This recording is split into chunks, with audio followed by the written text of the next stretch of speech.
Hey guys, welcome to my review of Texas Chainsaw Massacre: The Next Generation. This is a collector's edition Blu-ray release from Scream Factory. This will be a light spoiler review, so if you've not seen the movie yet, go ahead and fast forward a little bit so you don't ruin it for yourself. Otherwise, I will start by saying that this is the fourth entry into the Texas Chainsaw Massacre series. This is written and directed by Kem Henkel, who also wrote the first film. He went into this saying that this was going to be the true sequel to the Texas Chainsaw Massacre.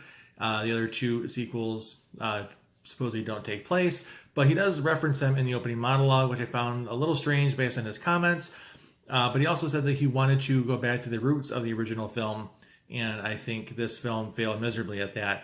This is not a very good movie.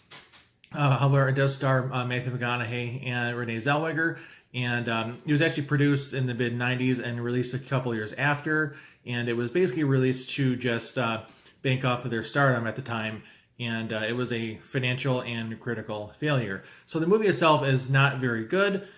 It doesn't really know what it wants to be. It doesn't have much of an identity. I can't tell if it wants to be a remake. Does it want to be a parody? Does it want to be a sequel? It doesn't even feel like a Texas Chainsaw Massacre film because Leatherface doesn't kill anybody. He's not the main antagonist. He just runs around screaming the whole time, revving his chainsaw. There's no suspense, no horror, no terror. So it's kind of a flop of a film. Matthew McConaughey is the main antagonist in this film, does a good job with the character. Velmer, over-the-top psycho type stuff is played off really well, lots of screaming, lots of hollering, and Renee Zellweger, of course, does a good job as the female lead. She's basically the final girl in this movie. But again, it doesn't really know what it wants to be. Plays kind of like a remake at times, but most of the time it just kind of falls flat. Some other weird plot points in this is they're no longer cannibals, but they're now part of a secret society or working for the Illuminati, something to that effect. They allude to that and they try to explain it, but it's, again, falls flat, doesn't really make any sense, and the ending will leave you scratching your head. So the film overall, not very good, but there are fans of it. There are people that really, really like it, and there are people like me that think it's kind of hot garbage. But this release, on the other hand, is a very good release. This, again, is the Scream Factory version. Most recent release here, and probably the best release this film will ever see. Get your slipcover here that will come with the first pressing. Usually you're guaranteed to get one of those if you order it within the first few months of the release. Otherwise, you'll get the standard DVD pack here with your reversible cover art. This is, of course, reversed. I like to reverse them when I have an option. And then this is the single disc release. Again, this is a collector's edition, so there are some special features. There are 3 interviews on here. There's a brand new commentary track with Kem Henkel. Still gallery, trailer, stuff like that.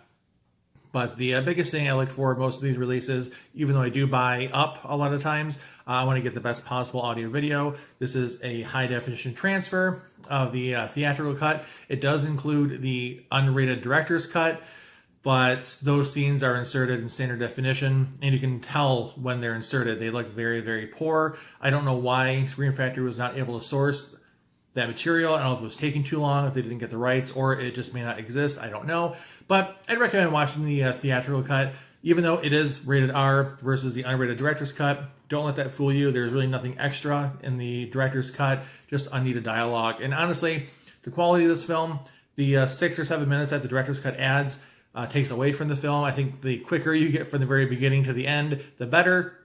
Again, it speaks very lowly of how the quality of this film really is, but I prefer the theatrical cut. It's just the more direct way. It's a better viewing experience, and the transfer is very good on that.